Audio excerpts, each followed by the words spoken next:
Today, it's Edwin's Monday evening property rant.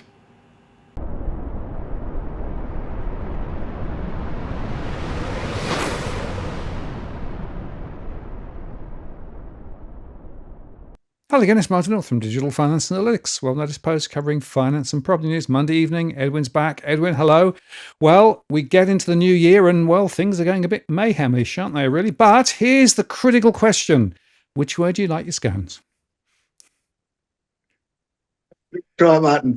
That's right. I think this is going to bring up about just as much controversy in discussion as to whether you have cream at the bottom or the jam at the bottom. Do you spread your cream first or do you spread the jam first, Martin?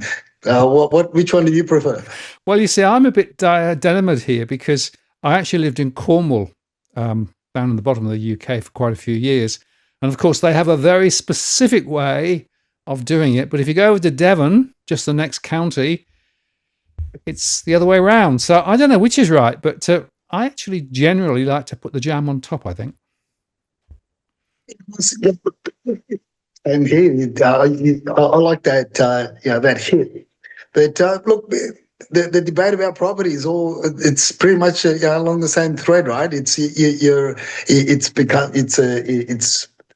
your choice, what you see, what others don't see, what you see, what they see, you don't see, likes, dislikes, indoctrination by domain or real estate or REA, or indoctrination by doctor. By the good old doc. I wonder what's happening with the doc. And so you get it from all sides. But at the end of the day, really, it's comes back to individual choices and what they've got. But it was tell you what, it was a heated discussion on at the cafe when we were looking around. I found this cafe up at Lawson. We were looking for properties on Saturday for a client.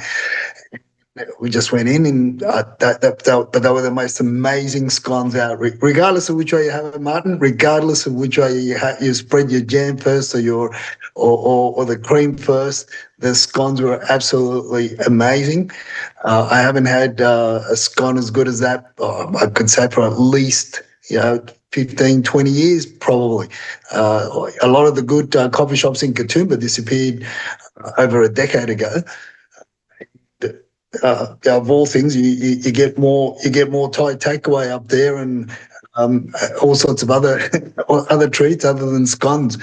So this is the parallel to the property debate. So I put it out on LinkedIn, I put it out on Twitter, and some interesting results. Well, you see, it is a religious war, isn't it? Jam or not, cream or not, which goes first. But it is actually a very good mirror image for the property market. There are people out there who are religiously convicted in a particular way regarding property. Property always doubles every 7 years, for example, is the one I often hear, or you never lose on property, right? And there are people, therefore, who, are just in that camp. There are others saying, well, hang on a moment, maybe that's not quite the full story. And what we're trying to do here, Edwin, is bring some insight and some balance to some of those religious debates, because we're never going to convince people necessarily to change one way or the other. But let's try and put some data on the table, because as you and I say, what we try to do here is move away from the religious discussion into the data-driven discussion. Yeah, that's right. And it's not about indoctrinating people. It's not about telling people what they can do, what they should do, what they shouldn't do. It's really showing the information points. So you take what you want and you make up your own story, because it's going to be your property journey. I actually got told off by a selling agent 2.5 weeks ago, or just before the end of the year. I got told off by a selling agent because one of our clients backed out at the last minute from proceeding with the contract. I mean, I said to the selling agent, mate, I will advise. We'll talk about the pros, the cons, what they can do, what they can't do, the easements, the structure, the fixtures and fittings, everything. We'll talk about all that. But there is no way that we force people to sign a contract of sale. If they've got a different opinion at the end of the day, albeit on the 11th hour,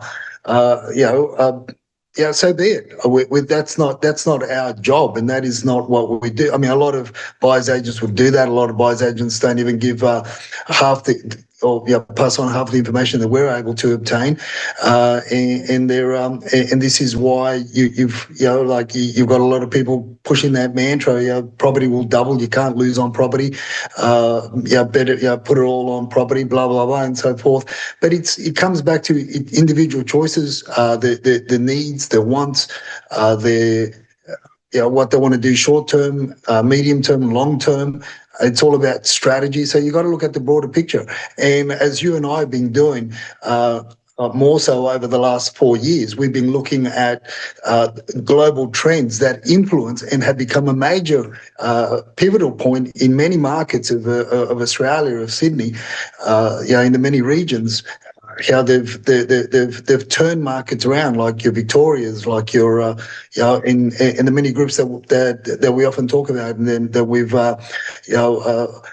given them friendly labels. Your WeChat chatterers, your New Kids on the Block, your Silent Tigers, the Desperate Housewives, the Kryptonians, and whatnot. These are people. These are buying blocks, decision-making groups of people that can transform and make markets go up and also collapse markets at the same time. Why? Because of the simple fact that across the Sydney region, across the many markets of the Sydney region, and also many city markets across Australia, in many states, they're not very big markets in comparison to where these buying groups come from and what they're looking for. So. You've got markets right now where they're tracking 4 properties, 5 properties, where before 2024, 23, and earlier on, even in 2024, you wouldn't see less than 11 or 12 properties on the market. I'm talking about freestanding homes on market, and in some cases, some apartments as well. The numbers have been slowly coming down, but also.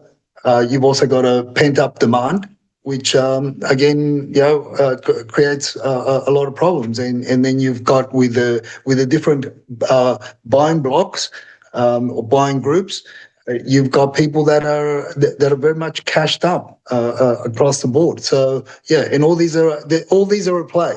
So all these are at play. So it's not just a jam on a scone or spreading the cream on the scone first. There are many information points that people have to put together, and that's what we're all about: helping them and assisting them. On our show, we do it for free.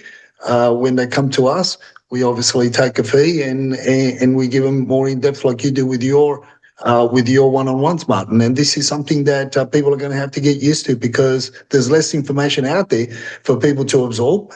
There's less information out there that's been given. And that is the war. That is the battle that is raging at the moment. The battle that is raging is information. The information that's been provided is not the right information. It's being throttled. At many points, agents have certainly got it, but they're not passing it on, and they don't want to pass it on to the consumer because it doesn't benefit that side of the equation. Well, it is very, very interesting that I've had a few one-on-one conversations recently where, in fact, maybe you have a couple, but they actually don't have the same views where property is. And I find that this contention between property always goes up, must buy now, versus, oh, I'm really cautious, property could crash, I shouldn't buy at all. It's quite interesting when you see those two views inside a couple trying to make a property decision. No, I don't guide them as to which is right, but I do provide them information. But one of the fascinating things is that more and more they say to me, I don't know because I can't get the information. It's very, very hard to really be able to understand what's going on. The agents tell me one thing, I see other things in the newspapers, I'm just not sure. And that is, to me, the classic dilemma when you talk to people about them trying to make property decisions. So again, just to highlight, it's important to go granular, but it is also important to understand some of the context. And just on the way into this, I made a show yesterday called It's Rubber Hitting the Road Time for Many Households, highlighting the fact that the debt burden is really starting to bite now. And the expectation is that, in fact, the interest rate trajectory is probably up rather than down from this point. That's changing the game for many people. In fact, tomorrow in my live show, I'm going to be talking about households haunted by debt and which postcodes are worse affected. Because that's one angle to think about, right? Which is effectively, how does the underwriting and financial issues actually impact the decisions that you take? And I've done some interesting work with a couple of one-on-ones recently, showing them the sensitivity to interest rates and how that all plays out. But then, of course, you've got the broader issue as well, the international context, and you've got things like, the power plays, the Trump plays as well. Basically, economics has gone out the window. It's politics now driving the agenda. And then, of course, you have the other interesting issue locally in terms of the control of internet speech. And I thought this little cartoon was quite fun, right? How would you like this wrapped up? Do you want to wrap it up in anti-terrorism, or do you want to actually wrap it up in protect kids? Because, of course, they're talking about possibly terminating the X conversation, or Twitter as it was. And it's interesting that these little things came up. This is what all I was talking about, somebody said. And it's interesting that you've got Canada and Australia talking about trying to take Musk on. Now, that, of course, means that another source of information potentially is disappearing. Now, I've got a major problem. The more you actually take information away and platforms away, the more difficult it is for people to actually understand what's going on. And it seems to me that we have an ever more important role here to help people navigate the fact that there is less information out there. And just to give you a bit of a flavor on that, the forward view of rates, this is quite interesting. This is the interbank cash rate futures, right? 4.0 something in June 2027 is what the markets think at the moment. 4.07, so up from 3.6. So the markets are saying rates are going higher, mate. And that means that mortgage rates will go higher, of course. And why? Partly because, of course, productivity in Australia is gone nowhere relative to the US, for example. And by the way, that's partly to do with the fact that the national public spending is way, way up. State is and local is up too. But look at the national spending. And if you want to have some comparisons, you can see here that the Australian trend in the middle there is up, up, up, up, up, up, up, up, up. So we have significant economic contexts to try and make sense of in terms of looking at property, as well as the local stuff. And it's that complicated matrix, Edwin, that I think is fascinating, but also quite difficult for people to get their heads around. This is the whole thing, and this is where the information that is given out, as you said earlier on, is really interpreted in a way that they want to sell publications, they want to sell advertising, they want to basically get clicks, and that's how it's sold. So in reality, truth doesn't sell a lot of volumes. Furbies can make you rich. So it's just one of those, and the politicians love the Furbies because that's how they gain power. That's how they stay in power, and that's how governments progress in terms of taking power. The sad thing about all this is that it doesn't appear that in the main that there's pushback, because it doesn't benefit the mainstream media to push back. It doesn't benefit the mainstream media to educate people and basically bring truth to the front. It doesn't educating God forbid that you would educate the buyer. In this case, being the property rent, God forbid that would go into the negotiation table well educated and well prepared, and not have non-committed buyers at the auctions, and not have dummy bidders at the auctions, and God forbid that the reserve was marketed publicly. God forbid that you even got a true account of the condition of the property, and a real building and pest inspection report was provided genuinely third party, not by somebody that's too scared to bite the hand that feeds them, an inspector that just got his license from a packet of Kellogg's cornflakes, by doing a 2-day course, not knowing, as my favourite say, not knowing the difference between a floor tile and the roof tile if it smacked them in the head as they walked in the front door. But yet these are the people, and this is the information that's given to the consumer. I mean, it would be. You couldn't even accept the fact, but I mean it's just the same, right? But it almost would be almost acceptable if properties were still at 3 times the average wage. But when you're talking 12, 13 times the average wage, I mean, it's horrendous. It's travesty, but you can't talk about that. We won't be able to talk about that in the future if the political parties get their way, because that are we going to get gag orders put on us? I mean, if we can't talk about Friuli on X, I mean, how long before the shows are going to be censored as well? YouTube and everything else. I mean, how far do you go? And then where are we going to be getting our information from? So is it just going to be, are you going to rely on everything that the selling agent says and does? It's interesting, but you know what, Martin? For me, the interesting thing how all this is playing out is that in order to survive, selling agents to survive, they're going to have to be a lot more transparent, because vendors are going to be wising up to the shenanigans that go on. Because at the end of the day,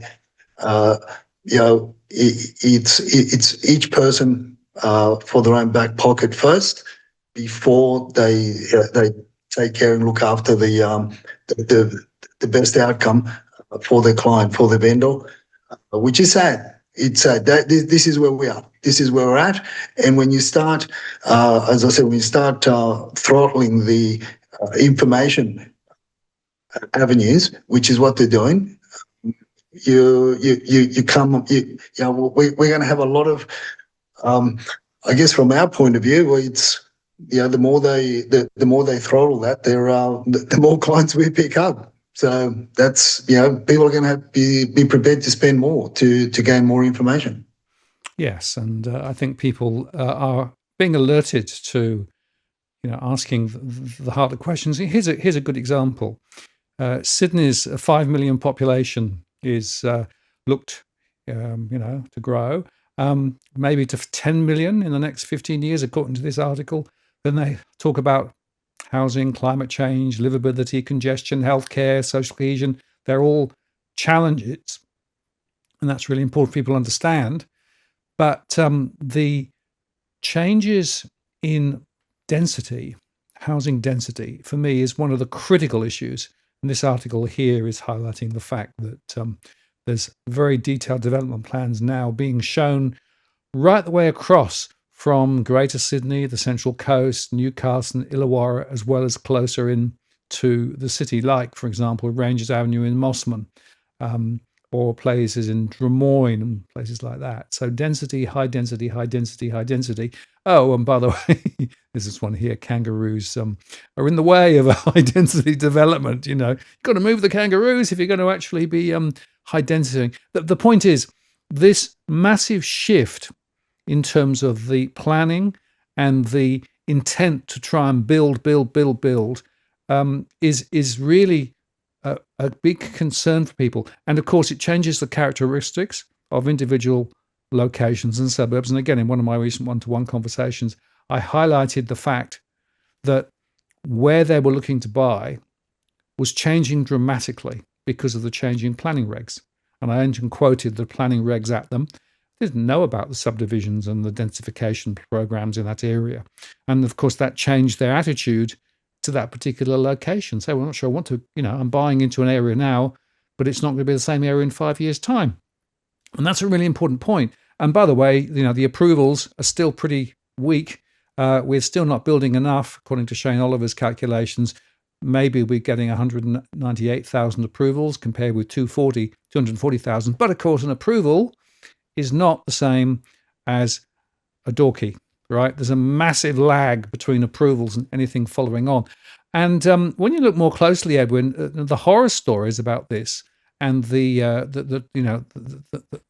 sort of the development or non-development is quite interesting. You've got this one here that you've highlighted, right? The government planned to build 1,500 homes in Sydney. So why did it quietly quit the project? So there's more going on than people might think.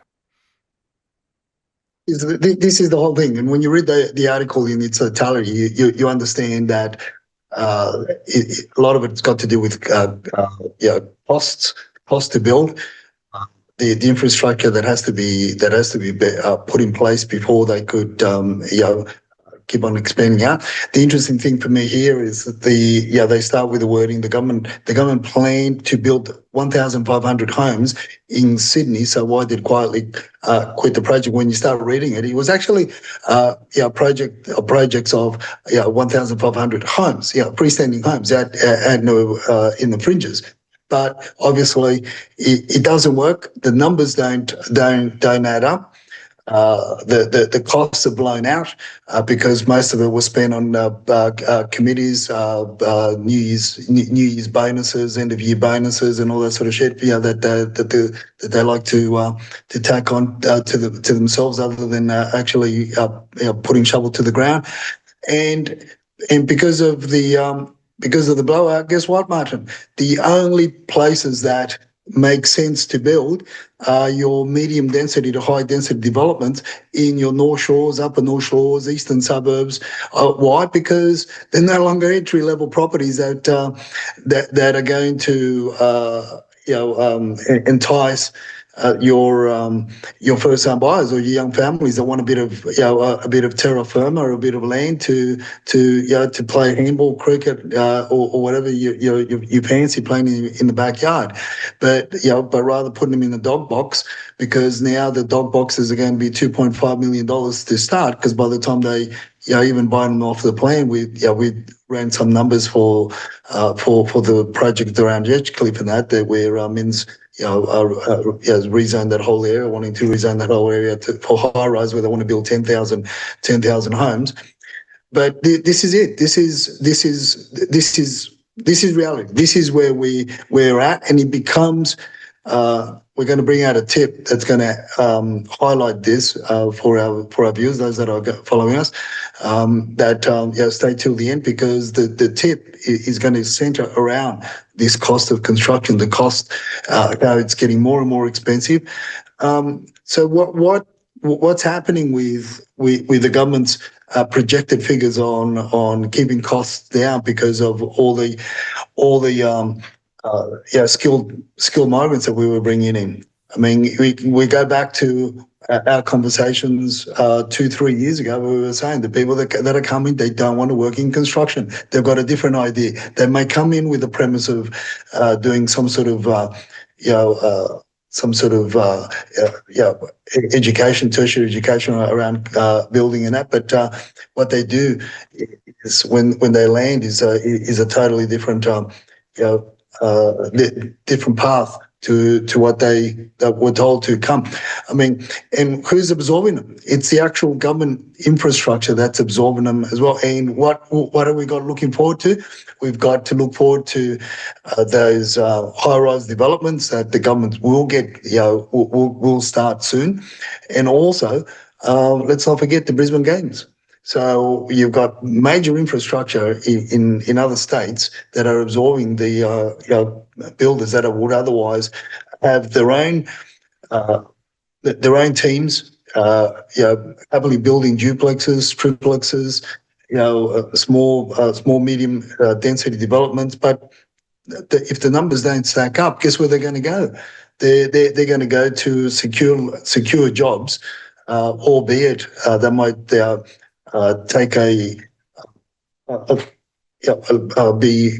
be employed under some sort of a trade, not necessarily a fully fledged builder, but because of the recognition of prior learning, they'll be accepted in different positions in that infrastructure spend, and they will make just as much without raising a sweat and without thinking, shit, how am I going to pay my trades tomorrow? How am I going to meet the bills? Because why? Because of the red tape.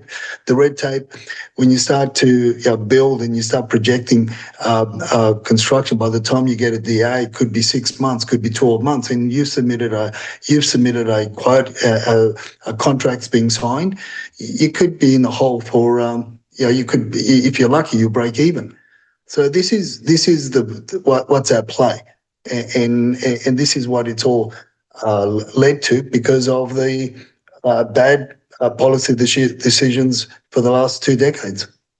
Yes, and just to bring that home, literally, the realestate.com.au article here, housing targets could wipe out small builders, the industry warns. This is the Housing Industry Association, said that 59% of small business members of the association do not expect to make a bigger profit in 2026 than 2025. That comes despite expectations the nation's builders will be in high demand as efforts to reach a government goal of 240,000 new homes being built in a year ramp up. And that's the point. I see it in my surveys of small businesses too. It is harder and harder and harder for small business players to make much at all. The reason is, of course, that it's taking longer once they start a project to deliver the project. So if you look at the average completion times, they're blowing out. They're blowing out whether it's a high rise or a low rise. Secondly, the costs of materials are still rising. And in some cases, those costs are really quite rampant. And the third is they cannot get the labour force to do the work, or the labour force they have got are not skilled enough to do the work well. And that goes right back to it takes longer to do and you have a higher defect rate, etc., etc. So we are building ourselves a massive problem here because, of course, this is a huge proportion of the workforce in Australia building stuff. But what we are seeing here is that some of those firms are really under the gun. And we've already had a number of failures in recent times. So it really gets very difficult. So if you're talking to somebody who's thinking of doing a homeland package and they're trying to find a builder to do it, it's really interesting. The questions they need to ask, it's much, much more complicated than it used to be to find anybody, and especially to find somebody capable of doing the work. And then when you start pulling in the labour force into the high rise, then you start, obviously, you've got a third layer of compliance, call it whatever you want to call it, shenanigans, is the union. So, and this is where things continue to blow out, and then more delays, and there are more delays when you're. So the private sector is hamstrung to be able to move forward. So therefore, the private sector, or those that have got the maracas or the cojones to move ahead, well, they're going to look for those projects that have got a big yield at the end, because if you're looking at the skinny margins that builders once looked at, and they'll take a punt on 12 and 15% on the other side. Well, then you could blow 15% before you even finish. So they're going to be looking at margins of 30, 35%. So because if there's any hiccups along the way, they can pull back. But the pricing structure is going to be a lot higher as well. And so what I mean by that is that we're no longer looking at affordable housing that the first home buyers are going to be able to move in. But we're now looking at, which we've discussed before, and that is high-end stuff. So we're not talking your entry level, 850, 900,000, two plus study bedroom apartments in Parramatta. We're talking about your $3-4 million apartments and plus. For the same configuration in better suburbs, better areas and you got what we would term as boutique developments, because you've got more living spaces, more living areas, bigger bathrooms, and so forth. So this is where I've been saying for a long time, and that is that the people that have put these governments in in a position of power are the ones that have been thrown under the bus, which are the young people, believing all the bullshit that they've been given, and they've been taken, hook, line, and sinker, and they're the ones that are suffering. That's the unfortunate thing. But as I said, the opposition aren't any better anyway. So when you start talking about that, then you start talking about your foreign investors that are looking, builders that are looking at and seeing our markets are somewhat favourable to the top end, and now you've got scenarios like the AFR are reporting, and that is we've got Japanese investment in Australia. It looks like it's going to be sweet. Why? Because they're not going to be looking at building homes out in Mount Druitt. They're going to be looking at your boutique, high end stuff. And this is where my prediction of 5 and 10 would appear to be playing out, because in my prediction for 2026 of talk about the rebound in the high end markets. And also in the other prediction there, I talk about the fact that one of the reasons why we're going to see a lot of that rebound is because of the instability in the Asia Pacific region. I mean, China's in a bit of a geopolitical mess at the moment. They're not getting along too well with mainland, and you've got these scenarios there where people are going to start thinking twice as to where they're going to invest in their own country that could become conflicted very soon, or in the near future, or where property prices are continue to rise. So and now we've got this, it's all coming home to roost. Where and we're becoming more favourable. And then the question is, as I've been saying before, is it planned or is it orchestrated, or both? Because this is what we need. We need that injection of funds, and of course they're going to be welcomed with open arms. So it's for us, you could say, if we see this level of investment from Japan, it's the 90s, the 90s 2.0 all over again. Except I think they won't be parking it over in Queensland. I think they'll be putting a lot more of it in Sydney. Yeah, and just to underscore, we're talking here about high-end investment. So this is not going to help a first-time buyer problem. It's not necessarily going to help housing affordability. What it is actually looking for the more profitable, high spec, high rise, possibly low rise, but big spec buildings. And that is where, of course, money can still be made. When it comes to the low end, I want to highlight one thing, Edwin, again, from my one-on-ones.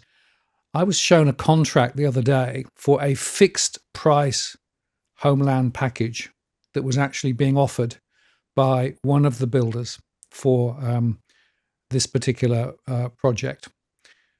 And I thought, fixed price? Well, let's just read it. And it was interesting because it started off saying, this is the price, right?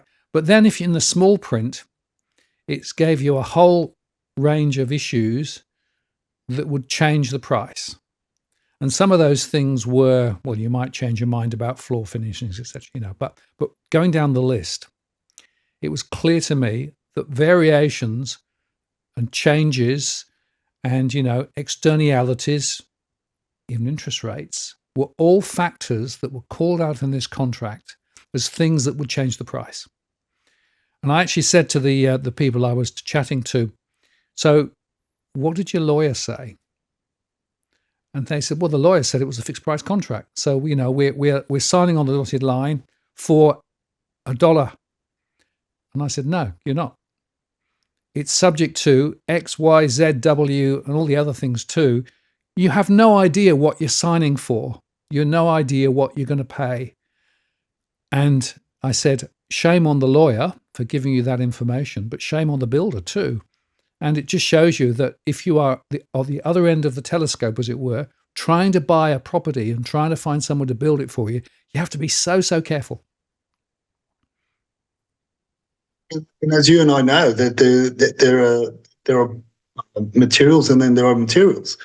And the sad part of this is, Martin, is that three of the major companies which we've discussed in a show 2 years ago, almost 2 years ago, that you could rely on, Boral.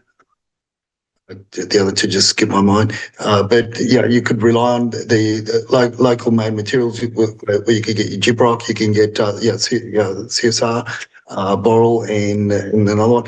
So you could say, well, you could back that they were good materials. But now you've got a situation where, because they've been privatised again, and they've been bought out by international companies, they're going to be bringing in the same products, but manufactured overseas without the same quality control that they were being manufactured here, or being produced here, in order to supply the building industry. So, and when you look at these fixed price contracts, yeah, okay, you might say 45 millimeter, bullnose skirting to the floors. But is it pine? Is it MDF? Where am I building? And if moisture is going to get to the MDF, it's just going to warp and just going to swell up and all sorts of things. And then as the building starts to progress, the builder will say, because of the area that we're in, this is what would happen if we use the standard. And then all of a sudden what you thought you were going to pay, let's say, $5,000, well, you end up paying $12,000, $15,000. But yeah, it's all these little bits of information. But we've got the opposite in the real estate industry, Martin. In the real estate industry, we've got the opposite, where information information is volunteered.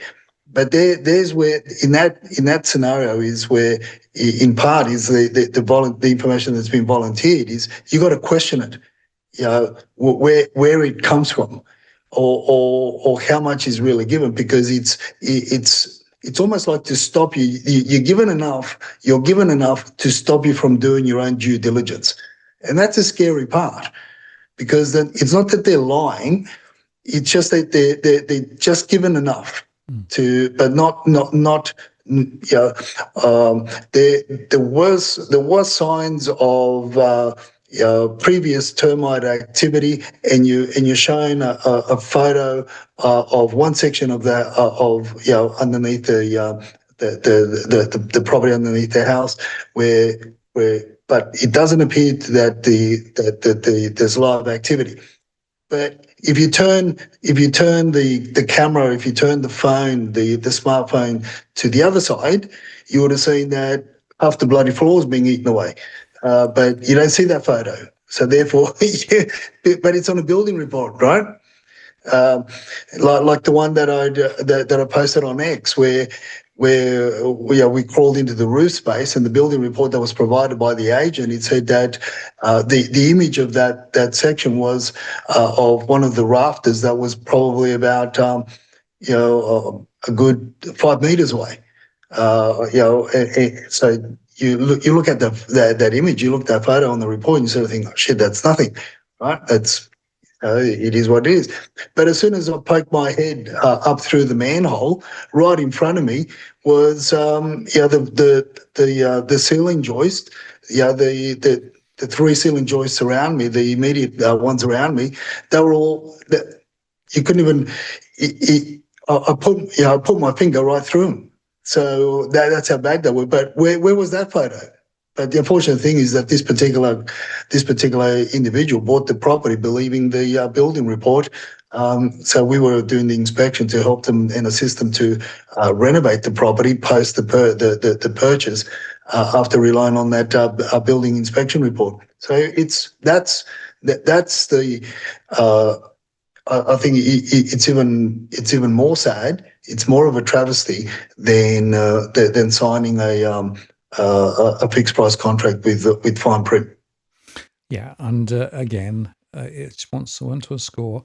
Those Mickey Mouse surveys that are attached to the property details that the agents actually push are not worth the paper they're written on. They're just not. They're actually misleading and very often will obfuscate on critical things, but of course done in a way that allows them to walk away later saying, well, we mentioned the we mentioned the the ant activity, but it wasn't serious. You've got to do your own. You must do your own due diligence on buying a property. You must get your own survey because it's a marketing exercise. That's all it is. It's a marketing exercise. It's merely trying to reinforce the deal in terms of a sale without actually providing information to the prospective purchaser that's any meaningful at all. So, again, it's people have to do their own due diligence.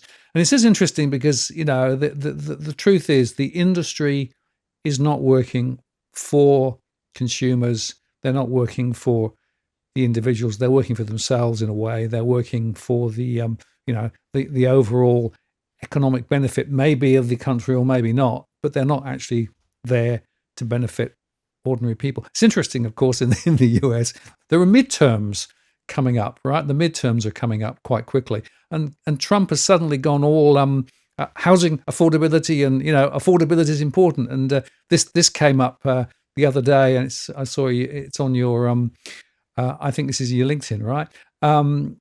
This is the one where Trump says, I want to ban large institutional investors from buying more single-family homes, and I'll be calling on Congress to codify it. People live in homes, not corporations. I will discuss this topic, including further housing and affordability proposals and more at my speech in Davos in 2 weeks. So there you go. He's definitely tacking a particular line here. Obviously, bear in mind, midterms approaching. And in fact, there's more that we could actually point to here because he also came out again on this affordability angle.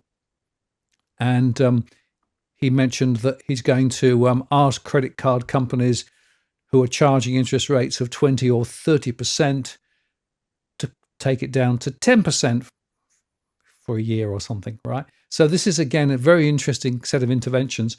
And the truth of the matter is, of course, you've got to understand the political agenda here. This is not just merely the president wanting to be altruistic. There's a whole agenda here.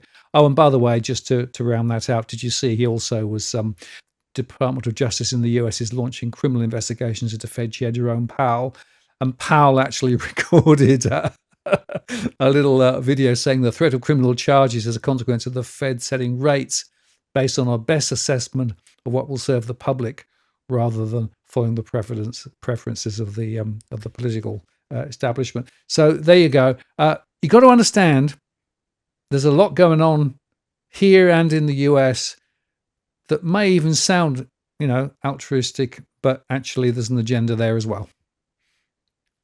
100%. Well, I'll put that up because it was interesting. It was a different take from love him or hate him.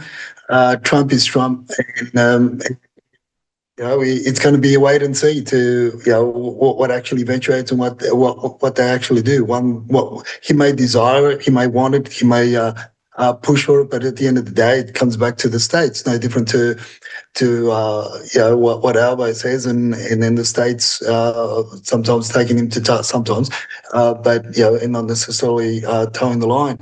But look, it's not a bad thing. What he's saying is really not a bad thing in terms of the institutional investors coming in and taking a hold, because then it creates all sorts of issues. Now we know for a fact that Vanguard, BlackRock, all these major companies, that's their game. That's how they play their game.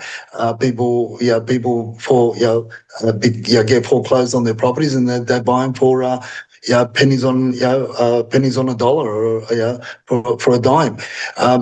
Now, the reason why I sent that to you to talk about today was because I had the opportunity to talk to one of my colleagues on Friday. We caught up, one of my strategic partners for moving forward for 2026. And he was involved. He works independently now, works under a big accountancy practice in the city. Prior to that, he was working as a worked with developers. He looked after some mid-tier developers, looked after their portfolios. So he's very successful. So he understands very well the game of the development. He focused when he was with them, and currently was focused on the on acquiring development sites for build to rent.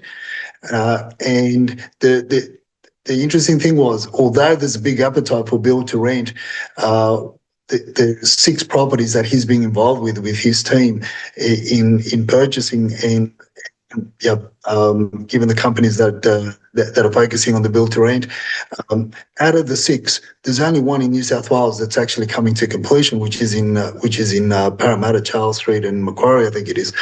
And that's the only one that's been completed. Guess what, Martin? The other 5 don't stack up from when they were bought to now that they don't stack up. And guess what they're waiting on? Surprise, surprise. Let me surprise you. Don't fall off your chair, Martin. With this surprise, but they're waiting on government funding to fund the project, because now that the numbers don't stack up, they are pushing the state government, to fund them. This is the shit that we're getting involved with when we go into this build to rent and all this. And then at the end, like that build to rent complex down in Victoria that we spoke about a year and a half ago, at the end of the day, people weren't paying the rents weren't any cheaper. And I dare say, moving forward with a lot of these high-rise developments that have been proposed under different banners, under different names, under different they pop up under the different entities. At the end of the day, it's were they built properly? One, how they're going to stand the test of time. 2, the strata managers, the management companies that are going to manage the complexes, are they going to be proactive, or are they going to turn into billion-dollar ghettos? Because no matter where you go in Sydney, we've got medium density like your Doonsides, your Toongabbys. That place just got hit so much with medium density, or 4, 5, 6 level apartment blocks. But you go past there now. I drove past there today, and it was sad. What used to be nice open sprawl homes on quarter-acre blocks. Now you got these 4 or 5 level apartments, and they look like crap. The strata management, they need to be taken to task. And then you've got high-rise development around you're in the city, you're in the west, suburbs, and north, wherever you go, where you've got a cluster of high-rise. I mean, Liverpool is probably the worst that I've come across. Near the railway station behind Westfields there, it's absolutely, they almost become shanty towns. They become ghettos. No-go zones, because the dilapidation of the newly built complexes, badly managed strata companies that half of them don't know what they're doing, and the owners are actually on a shoestring budget, trying to bring them to a standard, but the sinking funds in order to do that are so high, and on top of that you got your strata, you got your council, you got everything else, insurances, and it's just becoming a mess. So, and this is what we've been pushed for, but now you've got these institutional investors that the government have pandered to. Now they're waiting for the handouts, which is what we got told 18 months ago, that the developers weren't going to touch any of these high-rise developments until the government, the state and the federal, put their hand in the pocket and made almost provide a guarantee that they're going to make their profit. Otherwise, they're not going to build. Simple as that. Yes, and remember that some of these entities now have tax breaks to start with. So the government changed the rules and reduced the tax rates on some of those projects to start with. So they've already given a lot, and now they want more, and it's going to be the same old, same old. And it is shocking to see the transformation of individual locations now relative to a few years ago, and just extrapolate that forward. The quality or not of quality that is being built, and the problems that people are having, whether they're actually renting them or whether they're actually living in them, the ongoing maintenance costs and the ongoing strata fees. This is the other thing that I think is really concerning. And again, I want to highlight that the cost of strata is not clearly shown anywhere in the way the CPI calculations work. And they should, because it's a big number for a number of people now. And when I do my surveys and understand what people are thinking, the strata costs and how much they're rising is a very significant factor in the costs that they're dealing with. And I think that's a very, very important point too. So again, it shows you the complexity. It shows you have to go granular and look at the really detailed stuff rather than just the sweeping architecture that the government thinks about. But you're right, those are going to wait for more money from the government because, well, it's uneconomic, isn't it, at the moment? Now, as we go towards the end of this part of the show, somebody's been making predictions, not you, but somebody else, Edwin. And I have to say, their predictions seem a bit wacky to me. What do you think? It is Domain. One of the new reporters that put out this article about quoting one of the owners of the Macrae office in Parramatta. And look, it's interesting. Yeah, when this came across my desk, I saw it and I thought, oh, okay, let's have a read. And the way that it's written, because I started comparing it to our numbers, being Domain, right? And we get our numbers from the Domain region, the website that basically scrapes the listed auction numbers. That's what we've been going on for the last 4 years. So that hasn't changed. And when they talk about both this individual and the reporter talk about the increasing numbers, auction numbers by 25% from last year, and I'm thinking where? But when you read the article, the interesting thing, Martin, is that I'm asking the question, where in Sydney? We don't see it. You and I have not seen it for a while. As a matter of fact, it's the opposite. But what they've done to beef up the article or to pad the article is they talk about the dual cities, being Melbourne and Sydney. So they've lumped the Melbourne numbers, which we have seen a rise in auction numbers across Melbourne because of all the people that are wanting to get out, right? Now, we're not talking about clearance rates. We're talking about homes or properties sold at auction, sold by the auction campaigns. And I think, to be honest, I think it's really again, you've got the information, but unless you understand it, unless you break it all down, you don't really get the truth of it.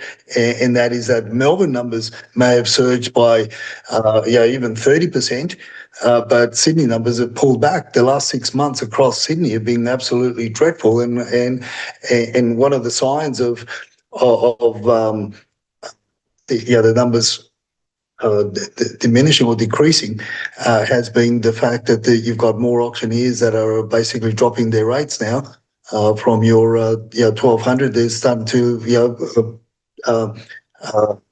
push back down to your 750 for attending an auction.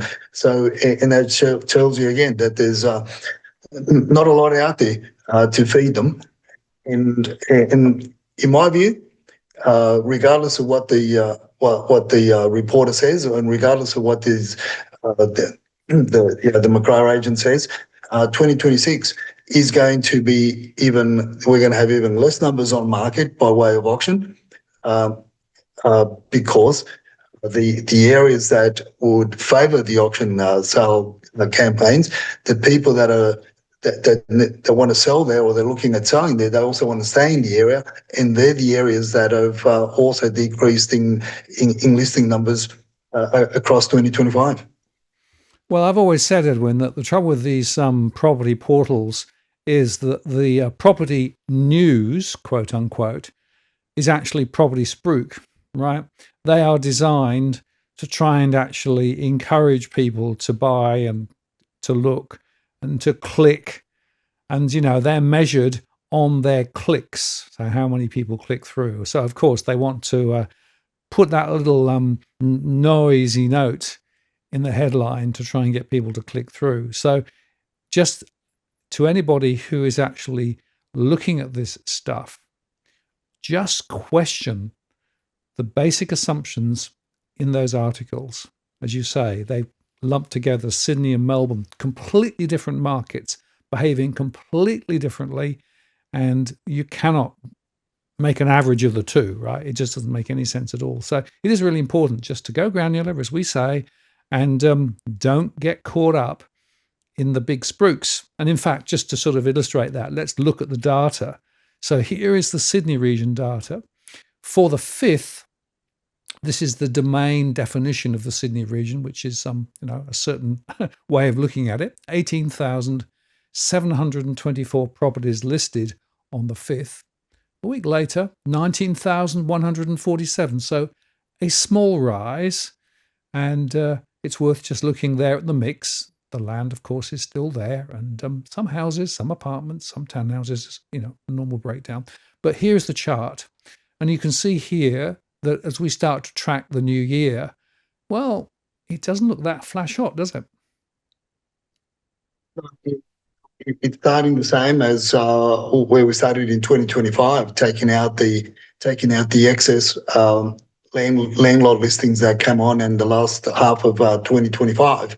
So we're not, there's not a deluge of new listings.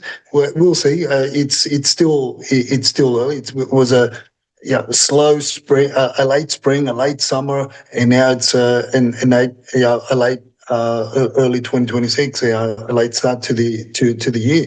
But I think it's because I'm still of the opinion that there's going to be a lot less listings than in sales than in 2025, which is going to put a hell of a lot of pressure on the industry itself. So this is the interesting part of our numbers. This is the what I like to get into, and what I like to get into specific suburbs when we're looking for clients, and that is the actual numbers that are presented. What's the trends there?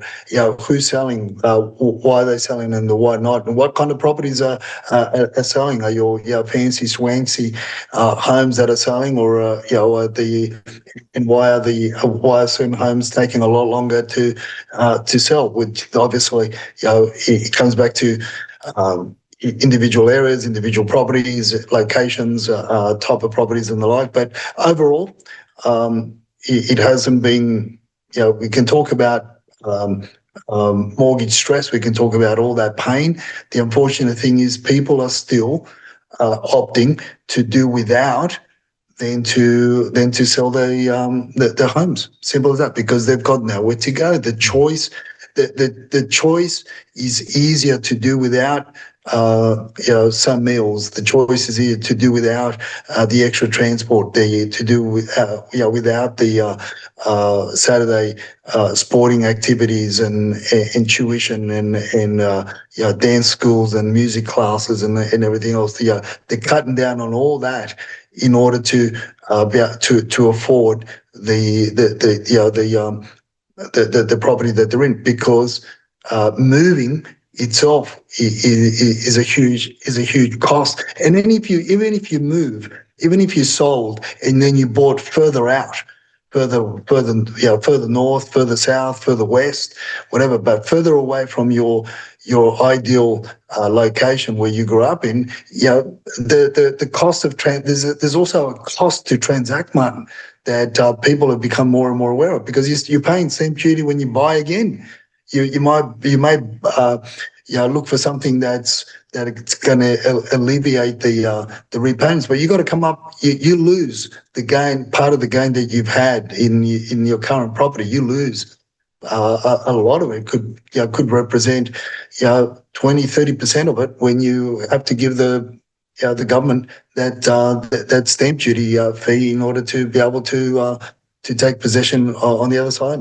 Well, properties are liquid, isn't it? And the costs of carry and the costs to transact are very high. And that's why when people think about buying, I always say you should be thinking, 5 years, not 2 years. You got to think about how much you're actually having to commit to get in. And you've got to spread that across the story to be able to actually make sense of it. And again, many property investors don't do that. And, magically, they think they're going to make money, but actually when you do the calculations, they often don't.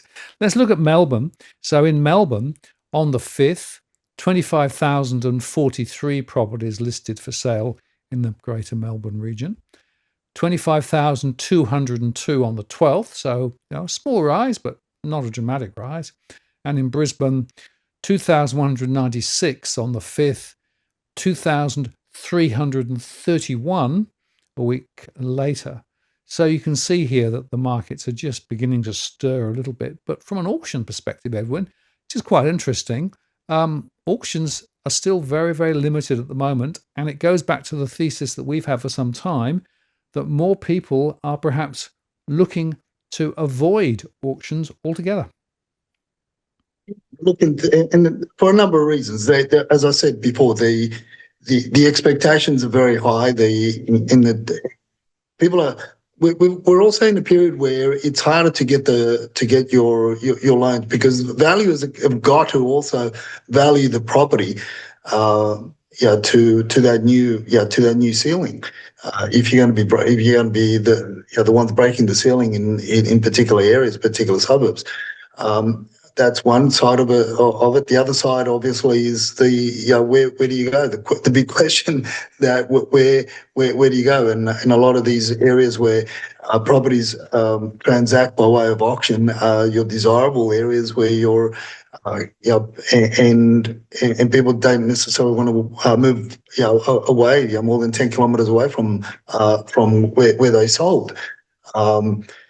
For many reasons that we've discussed in the past. So the numbers aren't looking flash, but yet the mainstream are going to be pumping it. And if you recall last year, old mate Tom was talking about at the beginning of the year, was talking about how he was all booked out for the first quarter or something like that. But in reality, the numbers show a totally different story to what the publications will. But they have to show that because they also have to create that interest amongst the sellers to be more easily persuaded by the selling agents in order to get the listings and go down the route of trying to get them to transact via auction. Why? Because it's a shorter campaign than a private treaty campaign. It's a shorter campaign, quicker turnaround, quicker commission. And the quicker you can spend it in buying a new suit for 2026. Yeah, new suit or new car, I suppose. Just look at the rentals briefly as we close. In Sydney, on the 5th, 11,228 properties listed. Following week, 12,395, so a small rise over the last week. In Melbourne, 10,855 on the 5th, compared with 12,019 a week later. So a small rise. But again, I'd highlight the fact that the latest data is still showing that rentals are still rising. And I do think that the rental story is a critical issue. It's not one that's covered enough in the mainstream media because it's not sexy, right? Unlike buying property and being a property investor and holding 30 properties, all this. Rental stress is extremely high, and I'll cover that in more detail on my show tomorrow. Because to my mind, if you want to understand how bad the property market is, just look at the rental situation and how many people are up against it and putting 50 to 55 or even 60% of their available income just to find somewhere to rent at the moment. It's pretty horrible. And those are continuing to be pressures that many people are feeling. Now, as we come to the end of the show, you've got a very important tip here, Edwin. It's one that I've been pushing on for a little while, to do with insurance. I think people need to reassess their position with the insurance. In other words, what the position is with the insurer when it comes to replacing your home. I'm talking about mainly around dwellings. Because of the cost to build, the cost to is only increasing, and there's going to be a lot more focus in 2026 around this. So I'm of the opinion that over 50% of people that are holding insurance over the properties they're undervalued or they're underinsured, and you've just got to look at the changes to the local environment plan in the LEPs in a lot of LGAs, the controls around that, and there's been a strong focus on the BAU ratings, all to do with bushfires and the rating that they give you to mitigate any loss of property, so when you start sort of creeping into your BAU 40s or your FZs and things like that. I mean, the glazing alone goes from a standard. I'm talking about a standard 3-bedroom home. The glazing goes from about $25,000 to you tip over 100, 120 because you have to have special glass, toughened glass. Then you have to have shutters. You have to have all sorts of extra things. Now, don't forget. Also, we've had the changes to the NCC, the National Construction Code. So you've got all these. So it's basically, you got to think of it this way. It's not so much doing it as a renovation. It's basically building from new, right? So, and I'll finish off with this, Martin. So one of our colleagues, our team members in the construction side of things, he just finished doing a garage at St. Clair that got burnt, and and obviously the property owner was insured, and the insurance company had to replace that with a brand new garage. We're talking about the garage, right? So, because when that house was originally built, the garage was built 800 millimeters from the fence line. Now the code is you can't be closer than 900. So then they had to rip up the whole slab and build a new slab in order to accommodate the garage. It was brick veneer, so they had to build that. So we went from what would have otherwise cost around 35,000. It ended up costing it got out of there with, I think all up it was about 75,000. The insurer paid for it all, obviously. But then when they got the CDC in order to build it, then this is when it was interesting to find out, even for myself, for any future reference. They not only had to put in a 5,000 litre, water tank at the back of the garage to capture the runoff from the roof, from the downpipes, but they also had to dig a detention tank alongside it. I mean, for a garage. But guess what? This was Blacktown Council's new requirements. So So it went from, as I said, from around about 35,000, what would have otherwise been around 35,000, to it cost the insurer over 70,000. Now, if you're underinsured, when you start building a house and you want to replace it like with like, and the BAU ratings changed, the LEPs changed, a lot of the controls have changed, the FSR, everything, all these changes that have happened from when your property was first built. Well, you might end up with half a building if you're not properly insured. And that's a crazy thing. This is where we are. This is why I say that a lot of properties are underinsured. But the unfortunate thing is, Mark, again, there's no real way to find out, and the insurance companies certainly not going to tell you, right? So, you know, I'll be in Hong Kong next week, and we'll do the Monday property rant from Hong Kong. I'll definitely jump on in Hong Kong. I'm going to go over there to talk to the Century 29 offices there, and then from there going to mainland China. There's Century 29 have got a conference in China, which Dusty and I will be hopefully will be attending as well.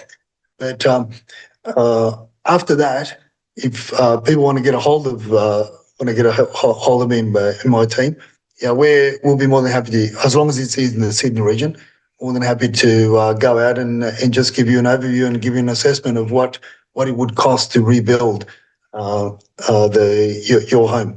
And I'll limit it. I'll cap it to the first 5 that call, and I'm happy to go out and then just you can take the figures to your insurer and get insured. Obviously, you're going to be paying a little bit more for your insurance policy, but it'll be worthwhile. Let me tell you that, especially if something should go wrong, and you're unable to replace your property to the standard or the quality or the size that you currently have it at.